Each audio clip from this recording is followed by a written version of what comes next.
Hi Terry, thank you so much for joining us today. I'd love you to explain a little bit more about what you do and how you do it. We help businesses create a story that needs to be meaningful, memorable and moving. Welcome to Future Speak. I'm your host, Sam Eaton. Today I'm delighted to be able to introduce you to Terry Bauer. Terry is co-founder of Inside Stories. They create organisations' narrative to great effect. Hi Terry, thank you so much for joining us today. And just for our viewers, you're one of the co-founders for Inside Stories, but I'd love you to explain a little bit more about what you do and how you do it. We're on a mission, really. The word content has been, for want of a better word, bastardized over the last 10 years or so with marketing. The world is an infinite, the internet is an infinite skip of stuff that's never able to be filled up. It's completely unfillable. So therefore people have used the word content to describe, let's just put some stuff out there. And we're changing from using the word content to insight, because insight is what we all learn from and how we go about our daily lives and how we teach and impart knowledge to each other through business or through personal life. And that's what we're trying to do. We work with businesses specifically to bring out the story of their business. So it's why they do what they do, how they do it, and why anybody should listen. And that's true insight. It's all about story, not stuff. Our mantra is you can't tickle yourself. And it takes somebody from the outside to take a good, positive look from a different viewpoint. A complete layman's viewpoint is how your customers would see you and interpret what you do based on what you say and the tone of language you use about your business. So we help businesses create a story, and it's all about why they are who they are. Creates that empathy. It needs to be meaningful, memorable and moving. Yeah, and it's funny. In a nutshell. Terry, just, having seen you guys present recently, those three words really became something that was incredibly powerful. And we've talked a lot about change, what's coming down the line over the next couple of years, and actually how it's really exciting what's happening. What trends have you seen this year, and how do you think they'll impact some of the work you're going to be doing next? Well, sustainability is a big one. I know that's very much at the forefront recently with government initiatives, etc., around the world, looking at climate change. We've worked over the last 18 months, I would say, particularly in lockdown, with a number of really interesting, sustainable businesses that are doing great things for the planet. For example, there was one who takes trawler nets, discarded trawler nets from the North Sea and the seas around the world, and turns them into swimwear for women, sportswear, and it's completely recycled. It's just brilliant stuff. There's another business who takes discarded fine Egyptian cotton bed linen and bed sheets from 5-star hotels around the world and reuses them and makes them into things like clothing, bags for life, all sorts of items. They're coming out of the Nordics and in sort of Central Europe. There's a few in the UK that are springing up as well. So sustainability is one. Agri-tech around agriculture is very, very much in the focus, particularly with us moving away from, as a society, moving away from a lot more meat-based products and poultry, etc., to a vegan or a vegetarian-based diet. And there's a lot of tech around getting the nutrients out of the vegetables and turning them into really more exciting things to eat. There's been so many TV adverts trying to make some veggie exciting, giving characters to the tomatoes and carrots or whatever. It doesn't really work for my kids, but maybe my kids aren't the barometer. But certainly agri-tech is something that's really, really taking off. Even with livestock and the whole meat production side, with technology that monitors the well-being and the welfare of free-roaming herds in the Nordics, to the actual moods of cows in Devon and Cornwall, etc. That's really interesting. That's a discussion for off camera because there's some really funny but unbroadcastable stories around that one. But certainly they're the trends. Also, one that we found is people taking more control over their pensions, their investment virtually with the rise of apps, and a lot of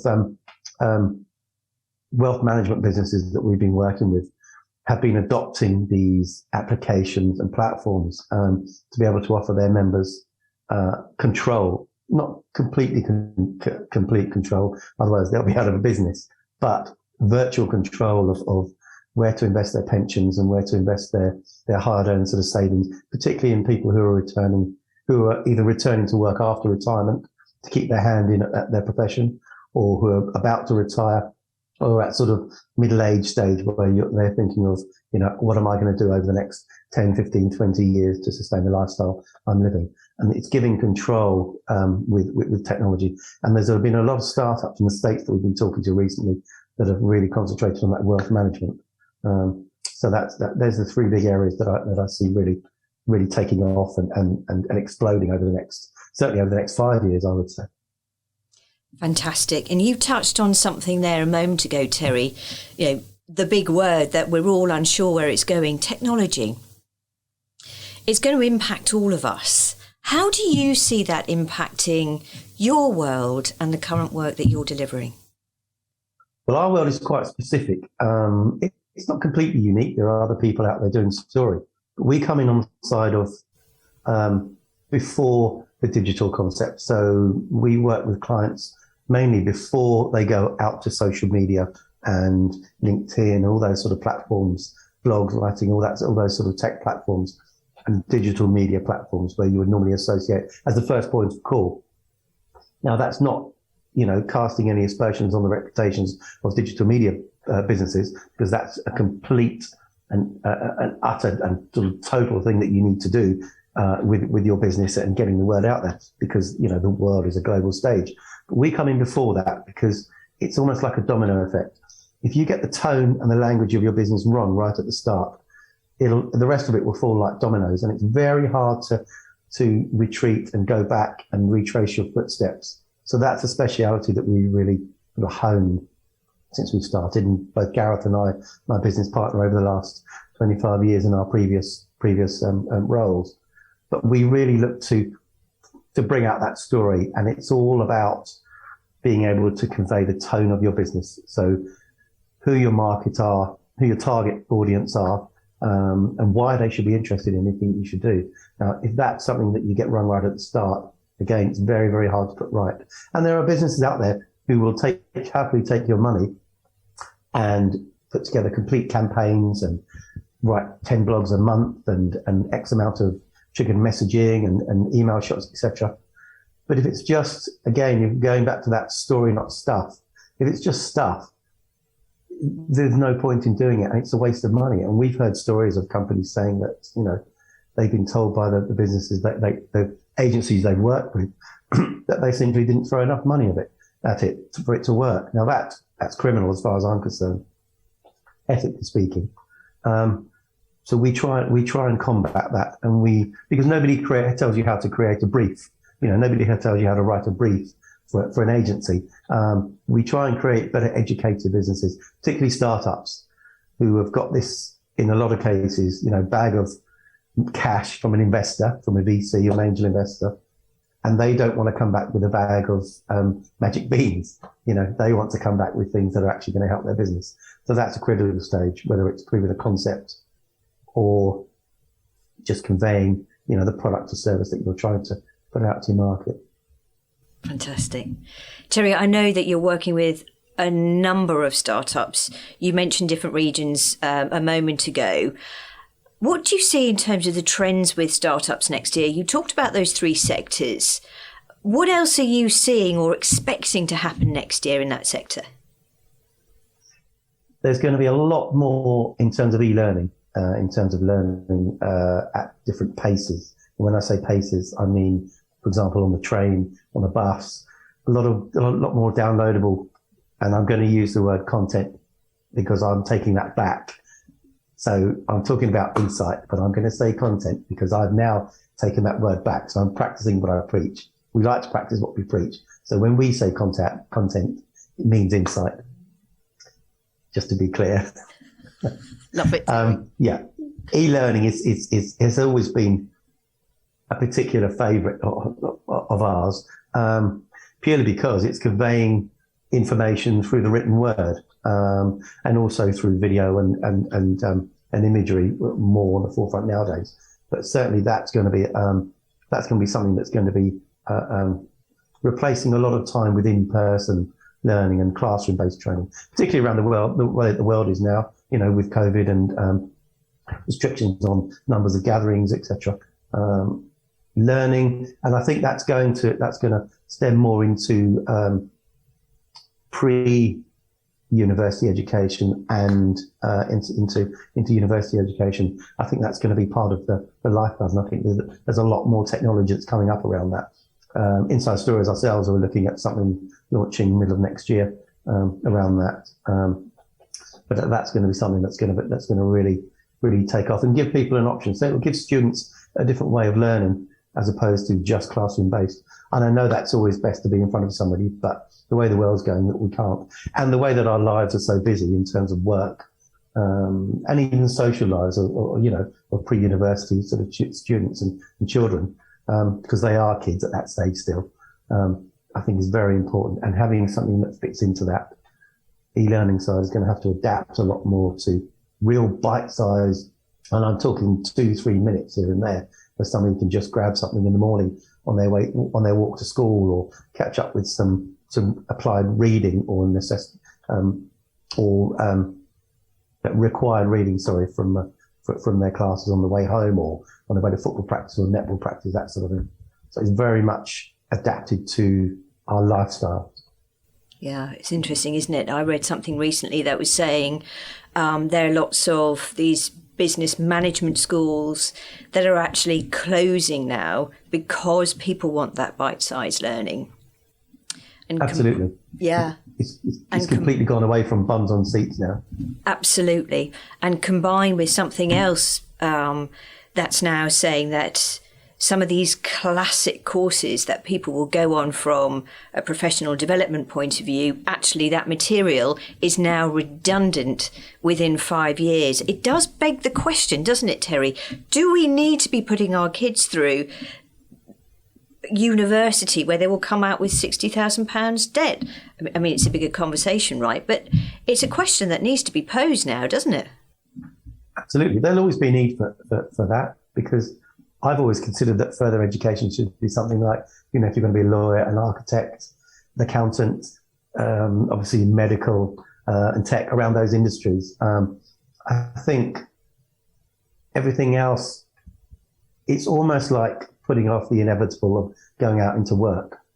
There needs to be more entrepreneurial university courses and further education courses where you can go in and solely learn everything you need to know about running and starting a business, not just from the business point of view, but from a personal point of view. That is getting experts in who've actually run a business and have actually tried and failed. That's the most important thing, because we learn more from our failures. We all know that's a cliche, but a cliche is a cliche because it's the truth 99.9% of the time. So I think that would need to be applied a little bit more. And also in schools as well, I think the government needs to start thinking about not just having business studies and having it as a broad subject and looking at a range of businesses. If people want to go into specific industries, they can learn about things like VAT and the difference between a limited company and a PLC, and how you do your tax returns, all those things that nobody teaches you. And as well as I do, Sam, from past experience, it's a real ball ache having to do that once a year, even going through it with an accountant. So I think that's something that's quite interesting. The other thing, actually, I was saying about industries that are rising in tech, particularly on the wealth management side, that I forgot to mention earlier, was the fact that 80% of the accountancy firms that we deal with now, that we work with, have had to incorporate the use of outside apps for people to be able to do their own tax returns virtually. I know that sounds like it's already been out for ages, but it's still a relatively new thing for a lot of accountancy firms, and a lot of the real tech savvy financial firms that are starting up in the city, particularly, are getting wise to that, and they're encouraging their customers to use these free apps that are out there, or very very cheap apps that are out there, to be able to upload and do their own tax returns with minimal input from the accountancy firm, but there'll always be that element there for them to guide them through. So it's the real world really adapting to and having to adapt to use technology as opposed to opposing it and saying, oh, this is the right way or that's the right way. And again, as we were talking about just now, that translates into education. Yeah. Yeah, absolutely. And I've got to ask, if you could take one piece of equipment onto a desert island, what would you take? Probably my guitar.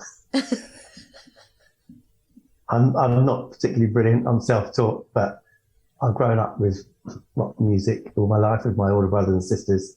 In the sort of they grew up in the sort of 60s, and I'm sort of 70s, 80s.